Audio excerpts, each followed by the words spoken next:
You're going to learn how to grow on YouTube from start to finish with this complete creator walkthrough. Hello everyone, welcome to the Tube Spanner Tuesdays. We go live every Tuesday here at Tube Spanner 10 a.m. So here's the thing. If you've never used Tube Spanner before, it's completely free to give it a try. We have links in the description of this live stream or replay, depending where you watch it, and we'd love for you to give it a shot. Today we're talking about, just how do you actually do the thing we're here to do on YouTube, which is grow, have an audience, really make content that resonates with people. And it starts with setting a clear goal. Growth can mean so many things. What happens a lot of times is people say they want growth, pardon me, they want growth, but they're really starting to, chase everything. Growth is a great word, but that doesn't really give you any direction or how to define it. So if you're a channel that's like, I want more views, well, that's going to need a different direction and decision than a channel that's really like, I want to build a community, right? Or build consistency. So that's why creators can burn out. They try to improve titles, thumbnails, retention, upload speed, niche clarity, and all those things, gear, everything at the same time. And it's way too much for a small creator or a solo creator. And, that can burn you out. It's too much. And let me know if you've ever been stuck in that kind of rat race where you're sitting here trying to master it all, but you haven't even really gotten started. And my personal belief system, I have a couple of things I say. If I can, you can too. So I've been there. But just as importantly, if you're focusing on all the things, the most important thing, if I can get you to learn anything, is that published beats perfect every time. A video might never be perfect, but if it's published, at least it lives on. It lives past us, right? So a couple of things to think about when we want to start with a clear goal. You need to pick one of three kind of core targets, right? Are you trying to get more views? Very simple. It is what it is. Are you trying to get more watch time, right? Are you trying to get people to watch longer, right? Because a view isn't necessarily meaning that they watched everything that you have to offer. Or are you just trying to be more consistent? Those are kind of the three core goals. So I'm going to say them again. Pick one of the three core. Are you going for more views, more watch time, or are you trying to be more consistent? Now, consistency can lead to those other two things. More watch time can also lead to more views, and more views can earn you more watch time. See, they kind of play into one another. Now, choosing one is going to give you focus, especially on your next 10 videos, shorts, live streams, etc. Because we're no longer going for this huge, broad thing, right? So if you're trying to get more views on your next 10 shorts, that's going to be different than if you're trying to get views on your next 10 live streams or normal videos, right? So picking one of those gives us that focus we need, right? And I think that is something that can definitely help us go from trying to do it all to really focusing in. So I would say that we really need to be aware of what we're trying to do. And so I think if you're just getting started, consistency is probably your best first goal because you need to put out content. You're never going to improve or learn or have any of the analytics we're talking about if you're not consistently putting out content, right? Now, Tube Spanner has a lot of ways that can help you come up with different content pieces, right? In previous live streams, we talked about the ideation suite. We've talked about the title tool. We've talked about the script writing tool.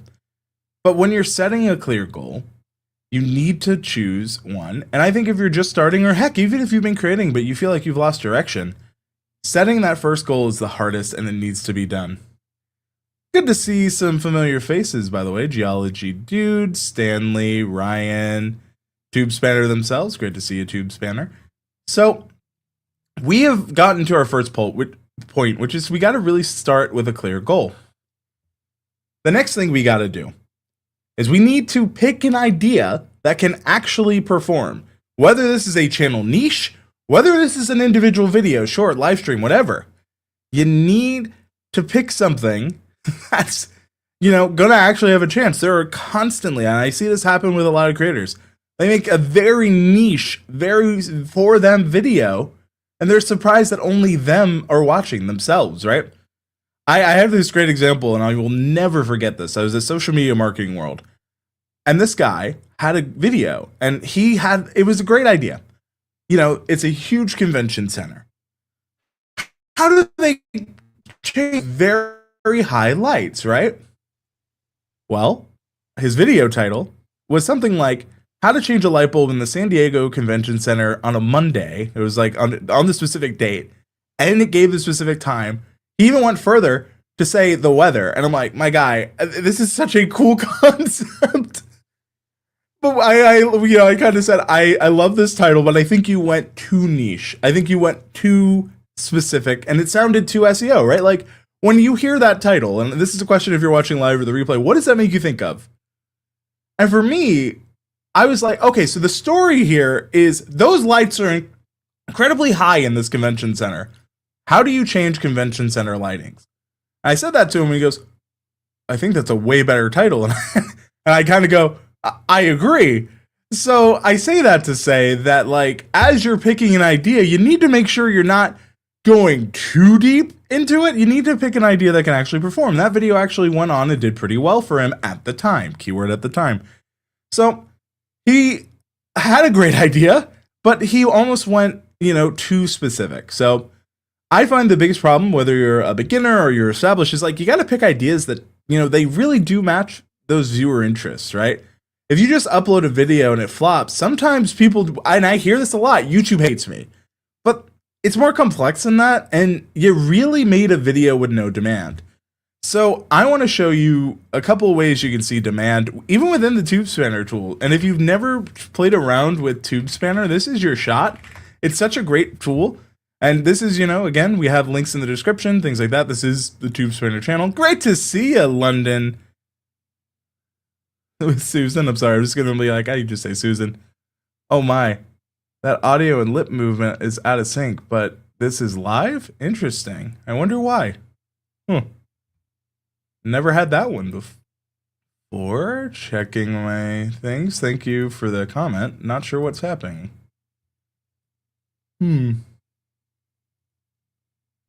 Curious. Well, let me know, everyone, if I'm watching it. And at least from where I'm sitting, it's correct. Gotta love doing things live, though. So hopefully it's not too distracting. I apologize. We haven't really had this before. With that, I don't want to lose momentum, and we're going back to our point, which is, pick an idea that actually performs. I want to show you how you could do that within Tube Spanner, right? So here I'm going to bring up the Tube Spanner browser extension side of the house. So if you've never seen it, this is a great opportunity for you to take a look at it. It's really fun. I like the tool a lot. Obviously, we're on their channel. So if you go to home, we know about the ideation station, but if you've never seen it, I'm going to click on ideation. I'm going to zoom in so it's a little bit bigger for those of you at home. You should be able to see this much easier now. And I want to make sure you can really see this, right? So if we're going to go on ideas, right? I would say that it sounds very good. Okay, well, hopefully that matters the more. Most people can forgive bad visuals if the audio is good. So we're going back to, we need to find an idea, by studying kind of what our viewers want, right? And Tube Spanner gives you a lot of ways that you can do this. If you're brand new, maybe you set something called an avatar, right? And you can click viewers, and it says view, define, and refine your audience, discover if your videos are reaching the right people. And then this gives you the ability to create custom ones or use, data about yourself. So I want to do this based on our most recent viewers. And this is going to give us some ideas, right? So we are now finding ideas by kind of studying what our viewers already watch. And this is my most recent viewers, right? So we're using Tube Spanner's, ideation tab. We're explaining how, they can really help you find ideas that our viewers are interested in, right? So these are things that are based on, the audience here. It makes a lot of sense. So secrets to viral success every YouTuber should know. Master YouTube SEO and skyrocket your views. Top 5 analytics tools to track your YouTube growth. This one seems interesting to me. And this one would definitely be something I know my audience would be interested in. Review of analytics tools that can help YouTubers track and understand their growth. Explore the best analytics tools for tracking your YouTube progress and making data-driven decisions to enhance your channel's success. So now, I went from the abstract. We have this idea. We can plan a video, that a viewer wants to finish, and we can go more titles from this idea. And this brings us from the ideation tab to the title suggestion tab, right? And so the thing is, You need to improve your retention before you ever film. You need to go in with a plan. In traditional film and television, that's known as pre-production. We're in the pre-production phase. I can't tell you how many times I will talk to someone, and I'm going full screen for this. I can't tell you how many times I have talked to a creator and they just make the video and they have no time to edit or fix anything, and they made something that no one asked for, and they're like, well, I gotta publish it. And I'm like, but why? Why do we have to publish it right now? And I know I just said earlier, publish beats perfect. But you also need to publish something that you can't, it's very demoralizing to create content that doesn't perform. I'll say it. A lot of times people are like, no, I just make it for the love of the craft. Yes. But if that were true, you would not hit publish, right? Like, there's also an expectation that people are going to see it and they're going to relate and they're going to reply, they're going to comment. That's the beauty of YouTube and these platforms, right? So the thing is, when you publish something that, you didn't do the research, you didn't do a lot of the things on, you didn't go deeper, you didn't make a video that viewers finish, it gives a lot of, it causes a lot of heartbreak, and I get it.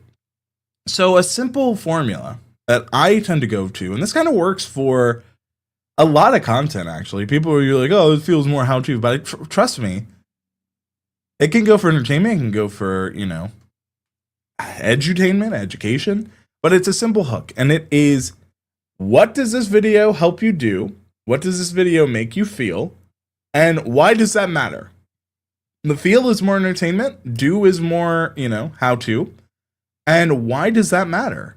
Because it's not just how-to, it's why to. Why should I care? Right? Well, let's go back to an earlier example. How do I change the light in a convention center? Why should I care? Because it's someone's job. And that, how is it done? What can that teach us about jobs, right? Those are different things we can think of. This is an interactive thing, so if you're here live, let me know. What idea are you thinking of? How can we develop this together? I'm very curious, because everything has a point, right? One thing I'm thinking of, right? Thinking of lighting. I know Susan, who's in the chat, is filming at the time of this live stream, some of the Christmas lights in London. And even in that lighting, again, I guess we're talking a lot about lighting today, is that there is someone's job who is to put up those lights. And what is that like? And what does that tell us? And why does it matter? What are they doing with the story they are trying to tell? So in that, we can learn stuff, right? And as we are planning a video that viewers finish, we can go back into TubeSpanner, because now that we can find ideas, right? So this one knows, TubeSpanner is smart enough to know 2026 is around the corner. Top 5 analytics tools to boost your YouTube channel. I don't think I would say boost, but I could change this. So this is something. Essential YouTube analytics tools you need. Master YouTube growth with these top 5 analytics tools. 5 analytics tools. I like this one. Every YouTuber should use, especially if I really believe in this. So then I could, go to Home Run and see if there are similar videos. The only 5 data analyst skills that'll actually matter in 26. 5 best tools for SEO. This one is doing 331 times better than channel average. It gives the views versus the average, views versus average. I can even separate this by video, shorts, or live streams. So depending on, it is definitely something we can do there.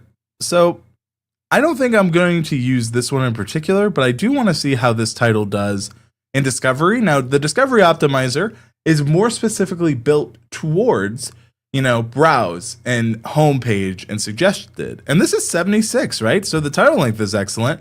Compelling element, it says it could be better. So I could change this by 5. Maybe I say YouTube analytics tools that instead of every, I could say that you should use in 2026.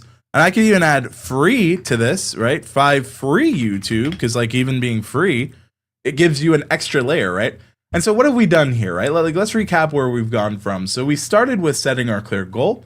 Our clear goal is that we are trying to get people to watch longer.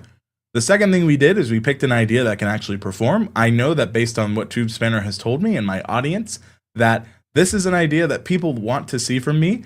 We're planning how a video this can be a video viewers finish, and you do that by building it out before you go deeper, right? And all those 3 points are starting to come together. Now, our score has gone up. It went from excellent to outstanding. Why?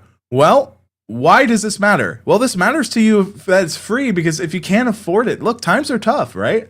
Like, times are really difficult right now. And I think that that's something that I've learned through life is like, I don't care if, people are well off. If it is affordable, it matters. Affordable is accessible, and that matters to me. And speaking about, affordability, I know that Black Friday is around the corner, and that's going to be a great opportunity for a lot of people to get new gear, get new tools, get new things that they maybe couldn't afford full price, but because of some discounts they can do. And I think that's great. Speaking of Black Friday, I know TubeSpinner is going to be doing an amazing Black Friday deal. You can learn more by the link in chat. I think TubeSpinner might drop it. And you can subscribe to the channel. Keep an eye out. They're doing some pretty cool stuff. I believe it's 40% off for their mid-tier and 50% off for their highest tier. Pretty incredible and generous stuff.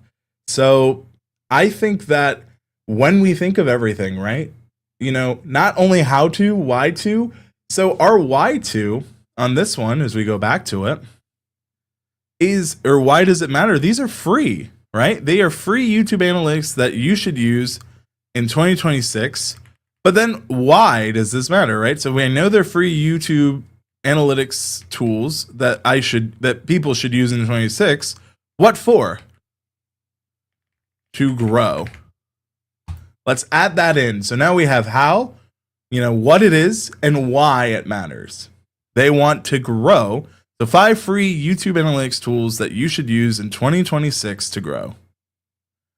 Now, I could get rid of in 2026 because this also limits, it gives a sense of urgency, but it also limits, because a lot of these tools are evergreen. So I would say, keeping it more evergreen like that can give us a little better result. And we're back to 79%, right? We got rid of the year. I did like that it called it out, but it's something to keep in mind. So clarity and readability, it's good. Compelling elements as above average. It's going to give us more. Use, discover, game-changing, evokes curiosity. Some of these things. Lexitronics, it tells us how many emotional, right? Grow can evoke a positive feeling. Uncommon. YouTube is considered uncommon as a specific name for a platform. Numbers and data. The number 5 offers specific information. Trigger words. Free is a trigger word that suggests no cost. Should implies a recommendation of necessity, and you personalizes it. There's not many negative, but we're 59 characters. It's giving us a lot of good information. And as we go, deeper, right? Title begins with a 5, which is effectively and grabbing attention, and it gives us even more information than where we started, right? And I see that we have the Black Friday deal that was linked in chat. If you're trying to get it, this will be a limited time. If you're watching that replay, you definitely want to try to act on it now. But if you're watching the replay, look, we do these streams a lot. I know TubeSpanner is very generous with their community. They do a lot to give back. So just be active, subscribe, stay around, and you'll be surprised what can be done. But we're going back to this. It's also saying top list, right? The title 5 free YouTube tools falls under the top list category because it highlights a list of items, in this case, tools. So this is giving us a lot, right? Now this one is definitely giving, to me, maybe more SEO focused than a discovery, browse, and homepage, and suggested focus. So I love that there's a discovery optimizer for, here, let me break this down. I want to make this very clear, right? In TubeSpanner, the discovery optimizer is built for the homepage, suggested videos, and browse, where the search explorer is more for traditional SEO. And I like that TubeSpanner breaks them into 2 different categories. That way I can easily see, is this title going to more likely do better in search, and discovery? The search part is the SEO part, but discovery is that browse, that recommendation engine from YouTube. So I like that TubeSpanner breaks it down. Now, as I look here, it's still pretty good in search. It's excellent. It gives me a little bit different. It also tells me that my keyword quality is high, great keyword variation, uses things such as free tools and YouTube analytics. Consider exploring insights and reporting as additional angles, which is helpful. And it's also giving me my keyword density is high, average monthly searches is moderate. There's a solid monthly search volume for these keywords, indicating good potential. Doesn't mean it's going to perform, it's just letting me know. It gives us some title keywords. So YouTube Analytics Tools is excellent and free tools is very good. It gives us an idea of the high potential, things like that. Really like to see it. And so we now have, we went through our 1 through 2, 3. We planned now a video that viewers will want to finish, right? Now the next part is, and I want to go back to full screen, right? I need you to, when you're filming, and especially if this is your first video, or even if it's your 100th video, film without overthinking it. There's a couple of ways you can do this. Give yourself bullet points. Practice what you're going to say before you get on camera. Talk about it with someone, right? Because like human to human matters. That's what we're doing this for. And like one thing I will see is, well, I only have a phone and like I'm only practicing. What we say before we film a piece of content sets the tone. Practice makes better, not perfect. And publish beats perfect, right? So these are all things we got to think of, right? Gear is not the reason people watch your videos. It could definitely be a reason they stay. Good audio gear gives you good audio, right? But it's almost never the gear. It's the clarity, the pacing, the delivery that gets them to stay. First, I always say audio first. I would say lighting. Again, we keep talking about lighting this one. Here's the thing. If I turn off my lighting right now, this is for an example. As long as I sound good, and as long as someone isn't coming into this just now, this, not the best, but I still sound okay. I do possibly look like I am, in a scary situation, right?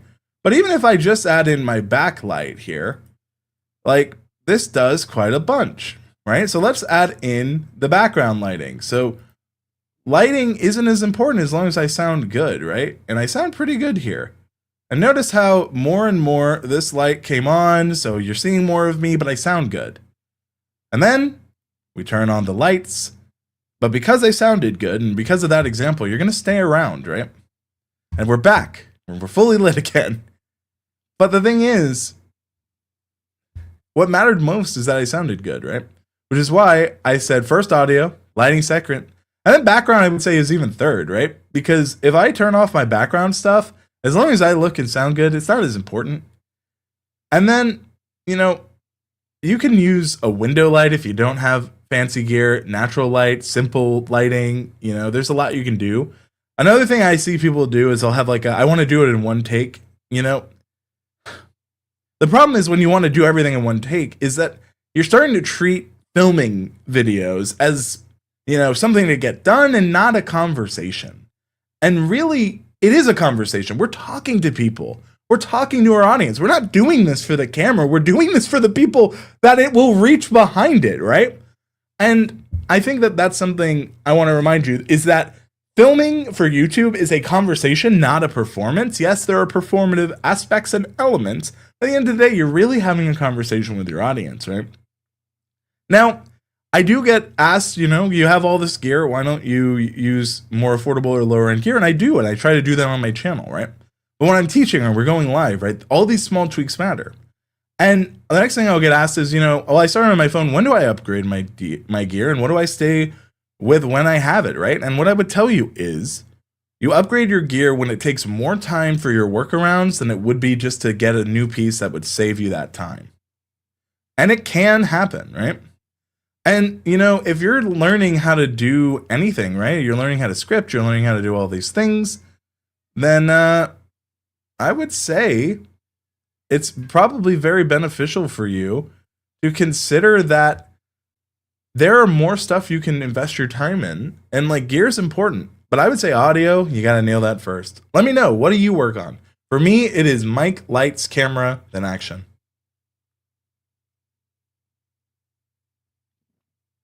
And I see here from Homekeeping Channel, I agree, I overthink things and I slow myself down. Absolutely, I think we're all guilty of it, And I think, one thing to help you with your pacing, if you're getting started or you've been doing this, is you got to edit fast and you got to edit smart.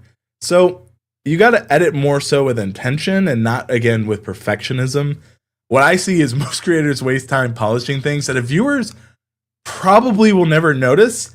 And the thing is, a lot of times I'll see people spend hours on a piece of content that's really deep in the video, but most people drop off between the first 30 seconds. And like I saw this very recently. I was working with someone, they spent all this time in this very far piece in the video. This was a 20-minute video. I think this was around Mark 12. And only about 10% made it to the point of that video, and it didn't have that many views, right? So what they did was they polished things that their viewers never got to, right? And what I've noticed is pacing cuts or things that really enhance those how and why tend to keep and drive retention more than fancy effects. Now, fancy effects can be cool and then get people to rewatch, but at the end of the day, you got to start with a rough cut in editing anyway. You should remove the pauses, and maybe you keep in some lost thoughts as long as they go to the main point of your video. But sometimes what I'll see is I'll watch a new video from someone and they have a tangent. I mean, I'm talking like they've gone on a tangent not related to the topic at all. So it makes sense to really focus that in. Now, obviously, live is a different medium. If you're doing this live, you might go on some tangents. Maybe you're talking about lighting for some reason. But it does have a point. The thing is like, as you're editing a long form video, you've got to make your message the focus and not the transitions. And good pre-production and good prep makes it so you don't have to edit as much, right? And the thing is, if you don't know where to start or how to edit or how to film or how to do all these things, there's a tube spanner tool for you. I guarantee it, right? So I would say that you got to use what you have and you got to use what you can do, right? So I see from Susan, I need a new laptop currently on the go, slow right now, and I'm trying to finish. And again, sometimes you have gear that slows you down. That's maybe when you upgrade, when you can afford it. It's got to be reasonable and it's got to be affordable for you. So those are two things I'd keep in mind. Another thing is like, once you're done editing, right? And we've gone from an idea, I showed you how you can do this. It's up to you to film the videos you make, but you also got to package that video, right? For growth. You got to make the video discoverable, which we talked about with Discovery Optimizer, Search Explorer, Home Run. But if you have a great video, but let's say the title isn't good or the thumbnail doesn't give people a reason to actually want to click through and watch, the video ends up dead on arrival because packaging is truly half the growth game on YouTube. And I say game because a lot of people gamify it, but it's really half the battle. If if knowledge is power and learning's half the battle, then on YouTube packaging is half the battle. And so I would say test with A/B testing natively through YouTube. And heck, if you didn't know, there's some actually A/B testing tools within TubeSpanner, and maybe that'd be a very dedicated video we could do. But you got to really learn which kind of title styles work best for your audience. Maybe it's problem-based. It could be curiosity-based, value first. It could be, there are a lot of tools. Some people call them click triggers, right? What triggers someone to click through to your video. So those are all things to think of. Next is thumbnail readability. So you could be one subject, it could be one emotion, it could be 3 words max. One thing I tell people is you don't want your thumbnail to just be a wall of text. I've seen some thumbnails where it's like, I'm talking 12 words and I'm sitting here and I'm like, I don't even really know what this is about. What I say is 3 to 4 words, probably max, I would say, on a thumbnail when it comes to text, but make it, really tie into what your title is. I also see very common SEO mistakes. People don't know that they need to match their description to their title and what they say in the video. A lot of people will focus way too much on tags these days. I mean, tags used to matter on YouTube, but they really don't matter anymore. Everything we do, thumbnail, title, description, what we say in the video, is all service to that idea. And it goes back to the first 2 things we talked about, which again were start with a clear goal and then pick an idea that actually can perform. And then once you learn all the stuff that you got to do to package the video for growth, you got to publish with intention, right? Make it a routine. Publishing isn't just this one-time thing. It's going to be a system that you need to build. And publishing needs to be very easy for you. It can be predictable. There are TubeSpanner tools that can make uploading and publishing a lot easier, right? The upload settings, they can definitely matter, checking if everything in your video is good, the checks from YouTube, adding in chapters, what are your visibility section, your description, basics that help for discovery, help them find more of your content. Are you pinning a comment under? Help you increase the community interaction, right? A simple posting schedule is another one that you can do, or, you can plan in advance. So that is literally after it, right? And after you upload, what next? You gotta, one thing I see is like a lot of people will overreact on impressions, or they'll see a click-through rate that's like 18%. And they're like, oh my God, my click-through rate's great, but it's got 3 impressions. And it's called impressions click-through rate for a reason, right? I think that when it comes to what we need to care about and what we do care about, I've been guilty of this, especially when I was learning, is they don't always overlap because we just don't know any better. We don't know what we should care about, right? What I tend to look at, and if you're going to only focus on 3 things, the 3 things I would focus on are, I would say impressions, retention, click-through rate. So maybe impressions, click-through rate, retention. And then once you understand that, we're going to look at average view duration, because one of that helps you understand how they see the packaging, and the average view duration, average view percentage actually helps you understand how they're reacting to the stuff. And when you understand those, impressions, those click-through rate, it gives you an idea of when to change the title or the thumbnail, maybe when to leave a video alone and move on. Another mistake I see is people will make a video and it's a one-off and they don't consider, maybe I can make this a series of ideas, right? Like this analytics tool idea that we started, that could easily be a series. We could talk about all the TubeSpanner analytics tools here on this channel. So at the end of the day, that's really what matters, right? That really gets you going. I see this. Let me think about that for a few seconds. LOL says geology, dude. It matters. And then I see quick quiz. How long do you think it takes someone to decide whether to click on a title and a thumbnail based on the first impression? Well, I know the answer because YouTube gives us some data on that, but I'm curious what people are saying. I see from Homekeeping Channel 3 seconds. And then you win. Yes. Your thumbnail and title need to grab that click fast. Don't make them War and Peas. Absolutely. Again, I've seen some YouTube thumbnail text where it is, and I kid you not, like 12 words, and they wonder why no one's clicking through. Now, if the idea of it is maybe how to pick different fonts, and the 12 words pick different fonts, that's different, right? There's a edge case for everything. But there is a very specific use case to try TubeSpanner today, and that is to help you understand YouTube a little bit better. It is an all-in-one tool. There's so many tools in here. Give it a shot for free. Link in the description. Check out the Black Friday stuff, and most importantly, subscribe. We go live every TubeSpanner Tuesday. I hope you enjoyed this live stream or replay, and I hope you have a great day.